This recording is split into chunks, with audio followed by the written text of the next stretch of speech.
प्रधानमंत्री ने प्रवासी भारतीय दिवस सम्मेलन में भारतवंशियों से अनूठी वैश्विक दृष्टि और विश्व व्यवस्था में भूमिका को मजबूत करने का आह्वान किया। परीक्षा पे चर्चा कार्यक्रम के तहत प्रधानमंत्री 27 जनवरी को छात्रों, शिक्षकों और अभिभावकों से चर्चा करेंगे।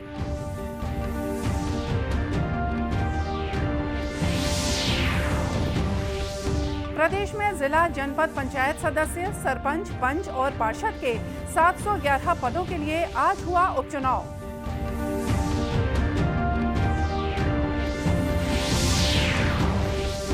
और राज्य के कई जिलों में आज भी रही शीतलहर की स्थिति। राजधानी के स्कूलों के समय में हुआ बदलाव।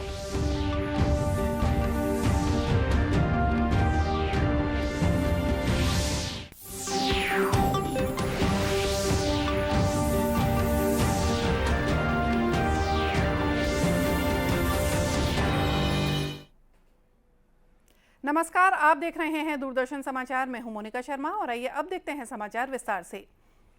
प्रधानमंत्री नरेंद्र मोदी ने आज मध्य प्रदेश के इंदौर में प्रवासी भारतीय दिवस सम्मेलन का औपचारिक उद्घाटन किया। 8 से 10 जनवरी के बीच आयोजित इस सम्मेलन में दुनिया भर के करीब 70 देशों के प्रवासी भारतीय भाग ले रहे हैं। इस अवसर पर प्रधानमंत्री ने प्रवासी भारतीयों से भारत की अनूठी विश्व दृष्टि और वैश्विक व्यवस्था में उसकी महत्वपूर्ण भूमिका को मजबूत करने का आह्वान किया। उन्होंने प्रवासी भारतीयों को मेक इन इंडिया, योग और आयुर्वेद, गृह उद्योग, हस्तशिल्प और मोटे अनाज जैसे विषयों पर भारत का दूत बताया। Your role as India's brand ambassador is diverse. You are brand ambassadors of Make in India. You are brand ambassadors of yoga and Ayurveda.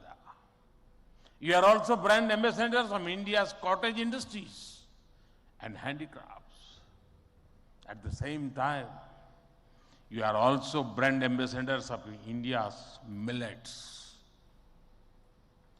You would already know that 2023 has been declared by the United Nations as the International Year of Millets. I appeal to you to take some millets products with you while returning. You also have another important role to play in these rapidly changing times. You are the people who will address the world's desire to know more about India. प्रधानमंत्री ने भारतवंशियों से आह्वान किया कि भारत की प्रगति के साथ साथ देश की सांस्कृतिक और आध्यात्मिक जानकारी रखें और इसे दुनिया को बताएं। श्री मोदी ने विभिन्न देशों में भारतवंशियों के संघर्ष और उपलब्धियों की गाथा संरक्षित रखने की अपील की। दुनिया भर के लगभग 70 देशों से प्रवासी भारतीय इस सम्मेलन में भाग ले रहे हैं। सम्मेलन कल संपन्न होगा। राष्ट्रपति द्रौपदी मुर्मू समापन सत्र की अध्यक्षता करेंगी और प्रवासी भारतीय सम्मान प्रदान करेंगी। प्रधानमंत्री नरेंद्र मोदी के परीक्षा पे चर्चा कार्यक्रम के लिए छात्रों, शिक्षकों और अभिभावकों में जबरदस्त उत्साह देखा जा रहा है। आगामी 27 जनवरी को होने वाले इस संवाद कार्यक्रम के लिए करीब अब तक लाखों छात्रों, शिक्षकों और अभिभावकों ने पंजीकरण करा लिया है। परीक्षा पे चर्चा 2023 में जो भी विद्यार्थी इच्छुक हों, वे अपने सवाल पूछ सकते हैं। आप अपने सवाल ddnews.ppc@gmail.com पर 10 जनवरी तक भेज दें और इनमें से कुछ चुनिंदा सवालों को नई दिल्ली के ताल कटोरा स्टेडियम में 27 जनवरी को होने वाले मुख्य कार्यक्रम के दौरान चर्चा में शामिल किया जा सकता है। आपके सवाल HT फॉर्मेट में होने चाहिए। परीक्षा पे चर्चा को लेकर छत्तीसगढ़ के छात्रों में जबरदस्त उत्साह है। पिछले साल इस कार्यक्रम में शामिल होने के लिए छत्तीसगढ़ के 20 छात्रों को मौका मिला था। वे मानते हैं कि परीक्षा के दौरान इस कार्यक्रम से उन्हें काफी मदद मिली। आज वे स्कूल पास कर कॉलेज में पढ़ रहे हैं। रायपुर के बीरगांव क्षेत्र के छात्र शुभम जाना को पिछले साल देश के प्रधानमंत्री नरेंद्र मोदी के साथ परीक्षा पे चर्चा कार्यक्रम में शामिल होने का मौका मिला। उन्होंने अपने अनुभव साझा करते हुए कहा कि उनके लिए प्रधानमंत्री से मिलना अपने आप में बहुत बड़ा मौका था। कैसे मैं एग्ज़ाम क्लियर करूंगा, बिकॉज मैं बहुत प्रेशर में था, मेरी कुछ तैयारी नहीं हुई थी। शायद इसीलिए मोदी जी ये परीक्षा पे चर्चा करते हैं परीक्षा से पहले। तो जब मैं उनकी बातें सुना, that was automatically I get motivated. मैं अपने आप मोटिवेट हो गया, मुझे खुद से कुछ करना नहीं पड़ा। ऐसा लगा जस्ट मैं अंदर से मोटिवेट हो रहा हूँ, कैसे मैं एग्ज़ाम क्लियर करूँगा, कैसे नहीं करूँगा। उन्होंने बहुत सारे डाउट क्लियर कर दिए। उन्होंने बताया कि तुम पार्टिसिपेट की हो, तुम कंपटीशन क्लियर करके आए हो, मतलब ऑब्वियसली तुम में कुछ तो बात होगी, तभी तुम यहाँ पर क्लियर करके आए हो। सो मुझे बहुत अच्छा लगा। मैं उसके बाद जब वहाँ से हमने उनकी बातें सुनी, बहुत मोटिवेट हो गए एकदम। मैं ऐसा लग रहा था कि मैं मतलब कुछ भी था नहीं। इस कार्यक्रम के जरिए प्रधानमंत्री नरेंद्र मोदी छात्रों, शिक्षकों और अभिभावकों से बातचीत करते हैं और बहुमूल्य विचार भी साझा करते हैं। ये एक विशेष कार्यक्रम है जहां प्रधानमंत्री बोर्ड परीक्षा के प्रेशर को कम करने और तनाव मुक्त बनाने के लिए छात्रों के साथ कुछ प्रभावी टिप्स भी साझा करते हैं। छत्तीसगढ़ में त्रिस्तरीय पंचायत और नगरीय निकायों में 711 पदों में उपचुनाव के लिए आज मतदान हुआ। इस प्रक्रिया के जरिए पंचायतों में 696 पदों और 14 नगरीय निकायों में पार्षद के 15 खाली सीटों पर नए प्रतिनिधि चुने जाने हैं। राज्य निर्वाचन आयोग ने पिछले महीने इसकी प्रक्रिया शुरू की थी। पंचायतों में मतदान दोपहर 3 बजे तक चला, वहीं नगरीय निकायों में मतदान का समय शाम 5 बजे तक निर्धारित किया गया था। पंचायत चुनाव के कार्यक्रम के अनुसार त्रिस्तरीय पंचायत चुनाव की मतगणना मतदान केंद्रों पर ही करा ली जाएगी। अगर जरूरी हुआ तो 11 जनवरी को तहसील और ब्लॉक मुख्यालय पर मतगणना कराई जाएगी। परिणामों की घोषणा 12 जनवरी को सुबह 9 बजे होनी है। नगरीय निकायों के उपचुनाव की मतगणना 12 जनवरी को होगी। उसी दिन परिणाम भी घोषित कर दिए जाएंगे। गौरतलब है कि छत्तीसगढ़ राज्य निर्वाचन आयोग ने कुल 750 पदों पर उपनिर्वाचन की अधिसूचना जारी की थी। आगामी विधानसभा चुनाव के लिए रणनीति तैयार करने के लिए राजनांदगांव जिले के सोमनी में भारतीय जनता पार्टी की प्रदेश स्तरीय कार्य समिति की 2 दिवसीय बैठक हुई। इस बैठक के जरिए मिशन 2023 के लिए रणनीति तैयार की जाएगी।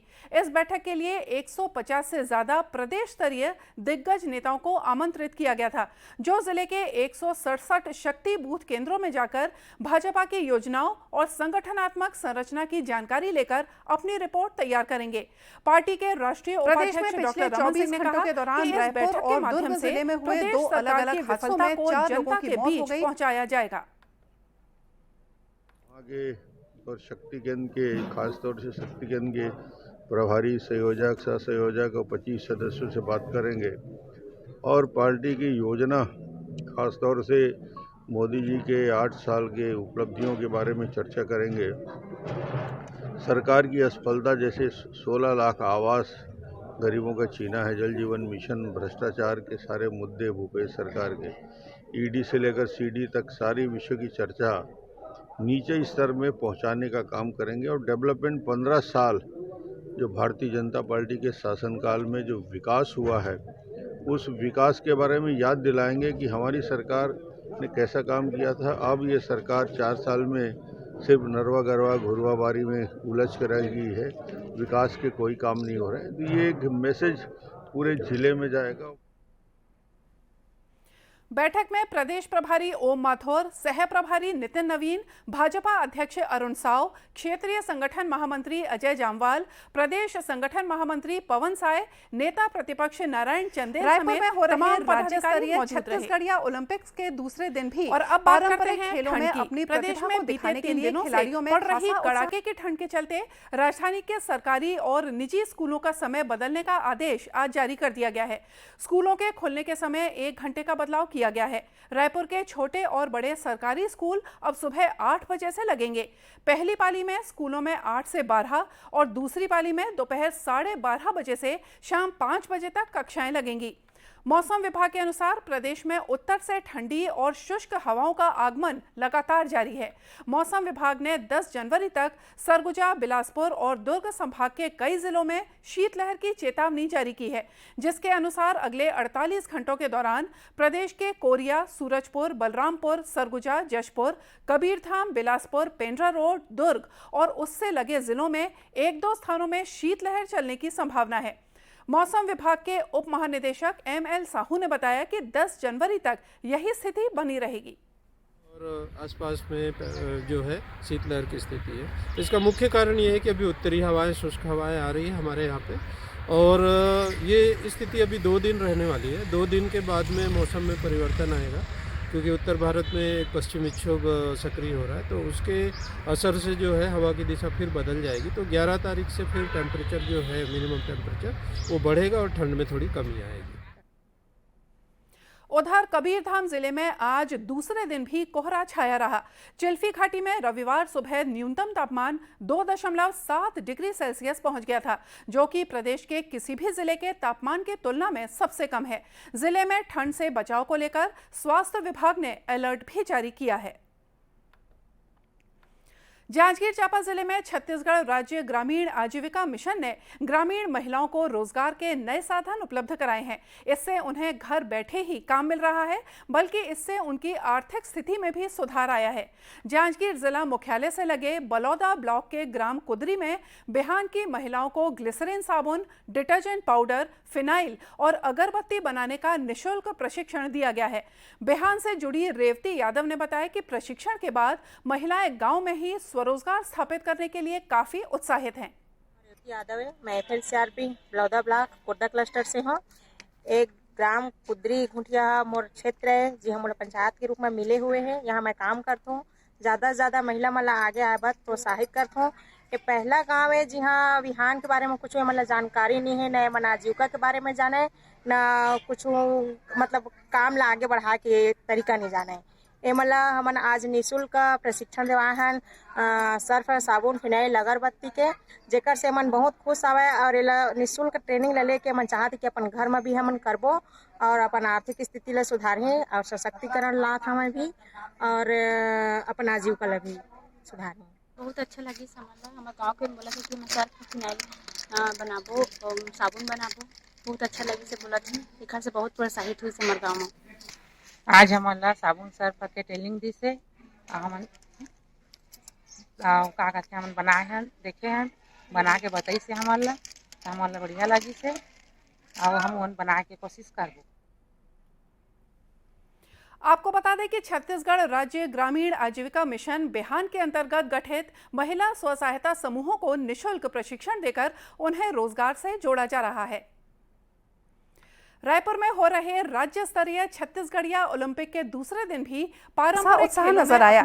छत्रपति शिवाजी महाराज आउटडोर स्टेडियम में गेड़ी दौड़ छत्रपति शिवाजी महाराज आउटडोर स्टेडियम में गेड़ी दौड़ प्रतियोगिता में खिलाड़ियों ने अपना दमखम दिखाया। इस स्पर्धा में 18 वर्ष आयु वर्ग में सरगुजा संभाग के भूपेंद्र कुमार राजवाड़े ने प्रथम और बिलासपुर संभाग के मुंगेली जिले के दीपक भास्कर ने दूसरा स्थान प्राप्त किया।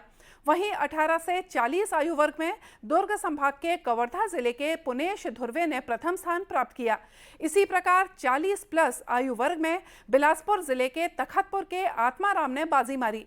आत्माराम ने बताया कि छत्तीसगढ़िया ओलंपिक पारंपरिक खेल को प्रोत्साहन देने की दिशा में एक सराहनीय पहल है, जिससे ग्रामीण अंचल के खिलाड़ियों को अपनी प्रतिभा को दिखाने का मौका मिलता है।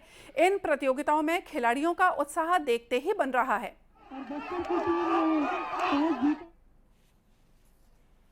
गेड़ी दौड़ प्रतियोगिता में बिलासपुर संभाग से राजेश्वरी ने प्रथम स्थान प्राप्त किया।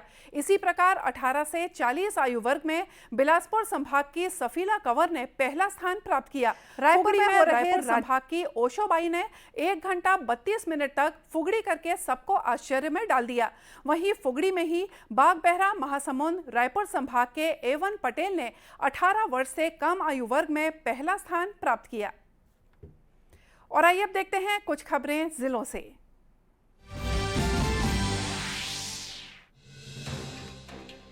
कोंडागांव पुलिस ने जिले में बड़ी संख्या में मोबाइल गुम होने की शिकायत को गंभीरता से लिया। जिले की साइबर सेल ने अभियान चलाकर सरहदी जिले जगदलपुर, कांकेर, धमतरी के अलावा रायपुर से भी 120 मोबाइल ढूंढ निकाले हैं। आज पुलिस अधीक्षक कार्यालय में आयोजित समारोह में एसपी दिव्यांग पटेल ने पीड़ितों को 25 लाख रुपए के गुम मोबाइल लौटाए।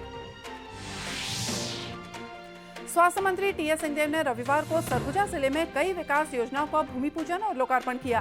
उन्होंने ग्राम सोनतराई में आईटीआई भवन का भूमि पूजन और जजगा गांव में हाई स्कूल भवन का लोकार्पण किया।